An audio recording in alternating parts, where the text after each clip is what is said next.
Hey guys, welcome to Nerdarchy for Nerds by Nerds. I'm Nerdarchist Ryan and I'm joined by Dave. Ted. Today we're going to discuss the need for Steed.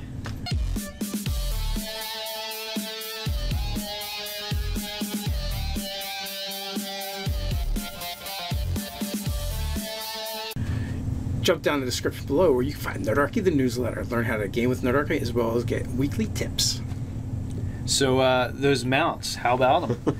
So a little while ago, someone had asked us to do a mounted character build, but instead we're just going to talk about mounted combat a little bit more. I know we did like a generic 5th edition mounted combat, but this time we're going to actually talk about mounted combat, not so much mounted combat, but mounted character builds. Right. So, and the different ways you can take it. in 5th edition, in your player's handbook, there aren't any class features, or at least none that I can remember, that specifically pertain to a character on a mount. You guys out there, if there's something that we've missed, feel free to. Well, I mean, there's the Cavalier, but it's not in the player's handbook, right? And it's basically a fighter that's centered around mounted combat with superiority dice.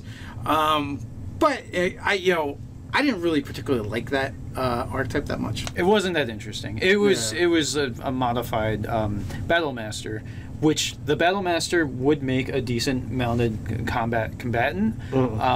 Just because all the maneuvers you could do from the back of horseback, right. And if you actually took the mounted combat feat, then you have advantage to all your attacks from horseback of something that's medium or smaller. So yeah, so if you're actually going to go for, I'm focused on riding a mount. That's going to be your first get to. You want to get the mounted combatant feat. It's going to give you advantage in all attack rolls on anything that's smaller than your mount, as long as you're riding. So the difficulty is, being a halfling gives you like more places you can bring your mount, because now you can fit in the caves and this and that riding your mount for the most part.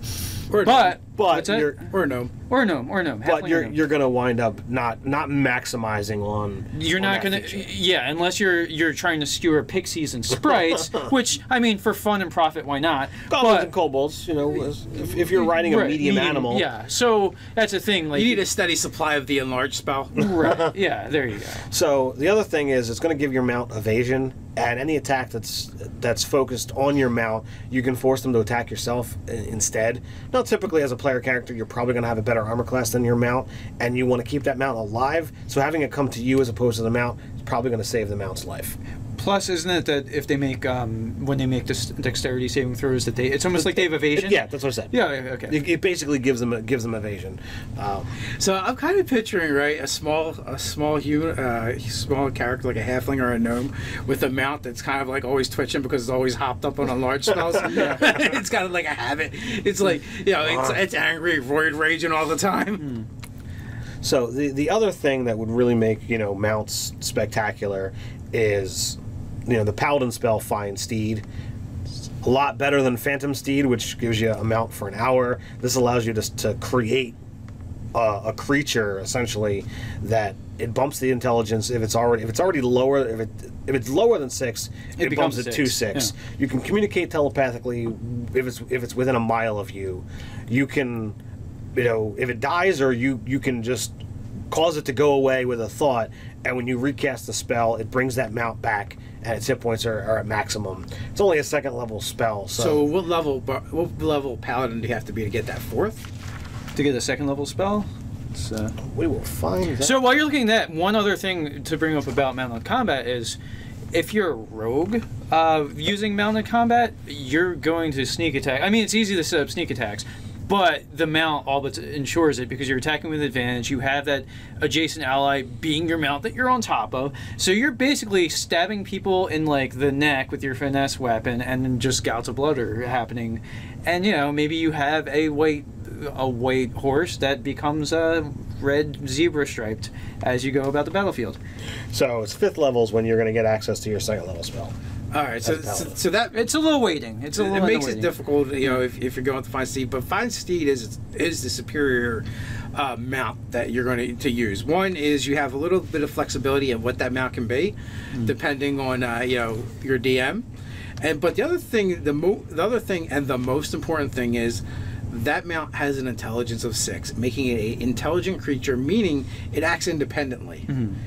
So you don't have to use your actions to direct it. Right. You know, it can act on its own. Plus, it verbally it understands a language, and so you can give it verbal directions on the doing anything. And like talking is essentially a non-action. But you can also communicate with it telepathically. That's also it. So you don't even need to speak if you want to do, you know, a barrel roll? shady stuff, you know, kind of thing. You know, you can be like, all right, go in here, feint left, you know, to try and trick your adversary. It's definitely shake and bake. It's definitely a superior mount, and let's face it, with the number of games out there that are starting at 5th level and beyond, you know, this is the superior choice. If you want to mix things up a little bit, you can go Bard. Let's see, what do you know when Bard gets the ability to? It'd be College of Lore. While you're looking at that. One of the other thing is you could go Beastmaster as well if you wanted to go mounted combat. You'll get your companion much sooner, but again the problem is you have to be small in order to get something you can actually mount. Yeah, and it mitigates, you know, one of the benefits of taking mounted combat. And again, and the other thing I was thinking, like a human can take mounted combat at 1st level, whether or not your GM will let you start with a mount or not. That's questionable. So if you go Bard, you can use the additional magical secrets at 6th level to get any spell. And since it's 6th level, you already can cast 3rd level spells. One of those could easily be Find Steed. So you could totally do it. It's such a waste though for the Bard. Yeah. Well, I mean, here's the thing. Like maybe you find a way to get a scroll of Find Steed and be able to cast it that way. Or I guess for certain ones that has to be on your spell list. Yes. So that works for the Paladin, but the Bard has a problem of unless you burn a spell slot to get Find Steed, it's not on your spell list. Well, unless your GM is going. You got to be really into that. Yeah.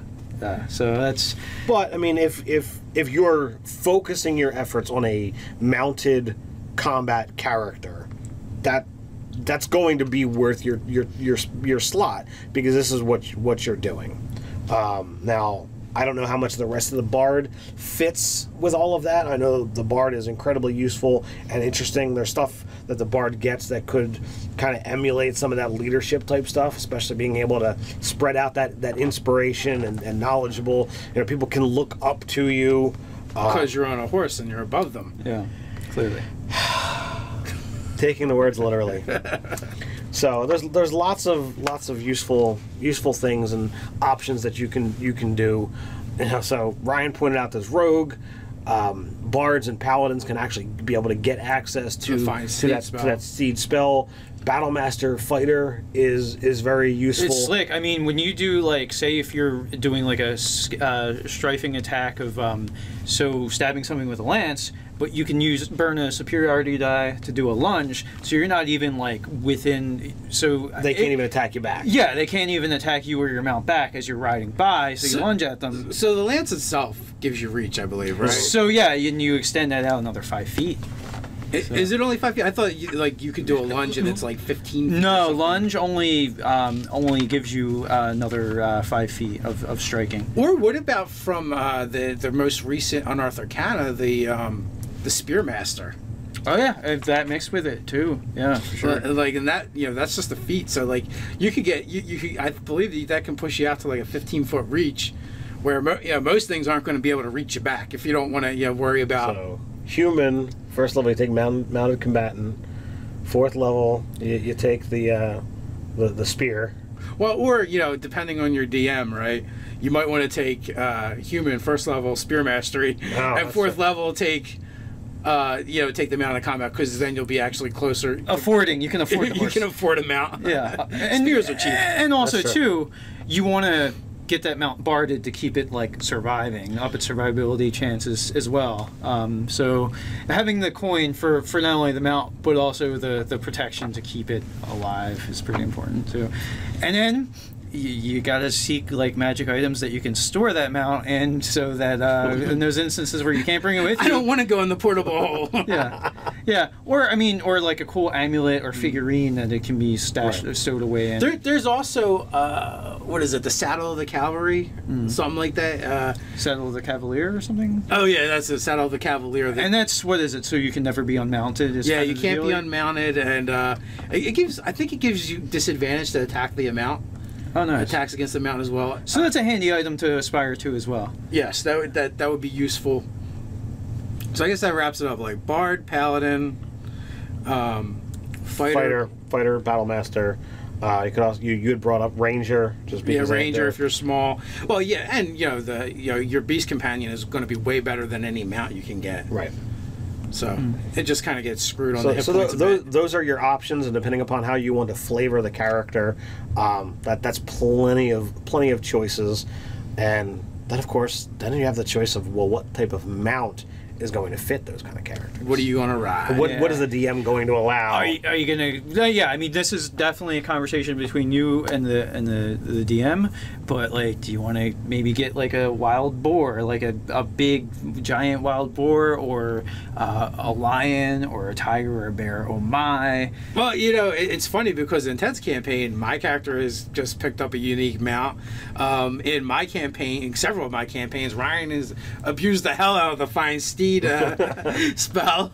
Well, I mean, so I got a griffin. Like you were being okay with that. It was just in that one campaign where I played Ace Zenith, who was my Zap Brannigan clone, and he's not a very good mounted combatant. Like I also spent resources to make sure I had something of Featherfall because I only have an 8 dex. Like if I have to make a check to stay in the saddle when I'm flying, isn't the griffin have a higher intelligence than him? Yes. Either intelligence or we're pretty close. We're pretty close. It might be, yeah. One of them's higher.